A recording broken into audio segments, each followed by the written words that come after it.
Fácil, as notícias não são sobre o jogo deste domingo contra o Cruzeiro, infelizmente.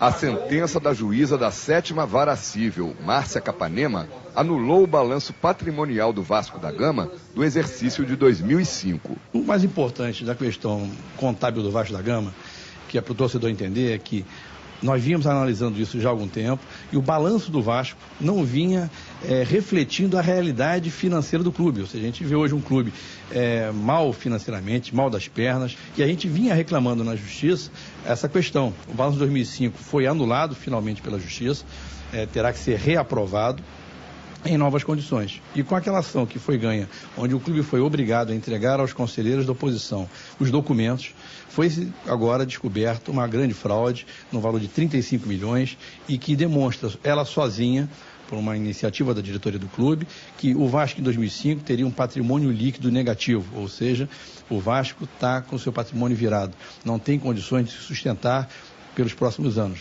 Essa interferência feita pela diretoria do clube foi denunciada ao Conselho Regional de Contabilidade e que eu acho que com essa medida nós vamos poder trazer aos vascaínos a verdade financeira do clube, que é um pouco o que nós temos encontrado, ou seja, a seca de títulos, ou seja, a falta de títulos em 8 anos é espelhada pela falta de recurso e a má gestão financeira do atual presidente. Segundo a oposição vascaína, fica comprovada a fraude no item créditos financeiros do ativo circulante em relação a debêntures da companhia Vale do Rio Doce. O Vasco contabilizou por 35 milhões debêntures da Vale do Rio Doce que, na verdade, não ultrapassam o valor de 235 mil, que foi o valor que o Vasco pagou. Quando, infelizmente, até o próprio mercado, o mercado de venda de debêntures, cotavam essas debêntures, quando o Vasco pagou 235, por 170 mil. O Vasco pagou mais caro do que o mercado e depois sobreavaliou ele, colocando no balanço. E isso teve a intenção objetiva de alterar os resultados do balanço, caso contrário ficariam negativos. E isso, na verdade, espelha para bancos, para os sócios, para os conselheiros, uma verdade mentirosa. A saúde que não existe. Uma saúde que não existe. O clube está na UTI financeira e, na verdade, o presidente apresenta um balanço de quem está andando tranquilamente pelas ruas. Outra irregularidade do balanço patrimonial de 2005 diz respeito ao item contas a receber do Fluminense Futebol Clube e da empresa Pelé Esportes e Marketing. O Vasco precisa entender que o que o presidente fez? Ele colocou como um haver dele, ou seja, uma coisa que ele teria a receber, valores que não existem.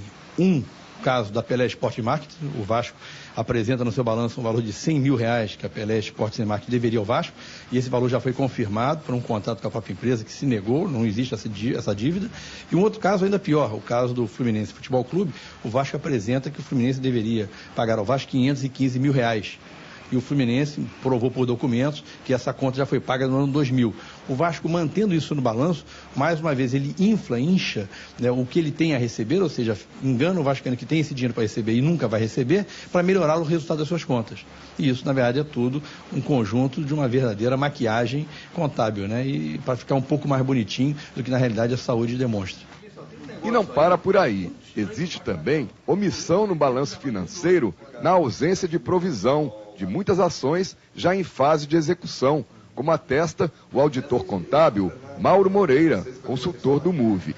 O Vasco tem cerca de 177 ações já em execução, isso no montante de 31 milhões, aproximadamente 31 milhões, que não estão refletidas no passivo no balanço de 2005.